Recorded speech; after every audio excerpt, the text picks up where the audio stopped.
ভগবান শ্রীকৃষ্ণ একদিন লক্ষ্য করেন একটি গরু গোচারণ ভূমিতে চড়ছিল ঘাস খাবার জন্য। কিছু দুষ্ট লোক এসে গরুটিকে উৎপীড়ন করতে থাকে। কেউ লেজ মুচড়ে দিচ্ছিল গরুর, তো কেউ শিঙে রশি জড়িয়ে টানতে থাকে।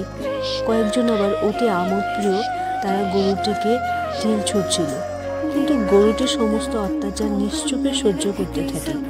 কিছুক্ষণ পর সবাই চলে গেলে শ্রীকৃষ্ণ গরুকে এসে জিজ্ঞাসা করেন, আমি তোকে আত্মরক্ষার জন্য শিং দিয়েছি, কিন্তু তুমি শিং দিয়ে গুঁতো দিয়ে আত্মরক্ষা না করে নিশ্চুপ ছিলে কেন?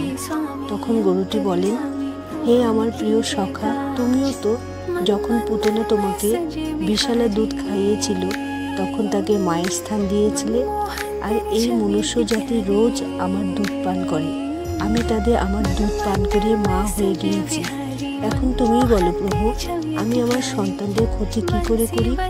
এই কথা শুনে শ্রীকৃষ্ণের চোখে জল এসে যায়। শ্রীকৃষ্ণ বলেন, হে গোমাতা, আমি যে লোকেই থাকি না কেন, যখনই তোমার বিপদ হবে আমি তোমাকে রক্ষা করতে আসব, কারণ এই পৃথিবীতে তুমি একমাত্র অত্যাচারীকেও ক্ষমা করে দাও।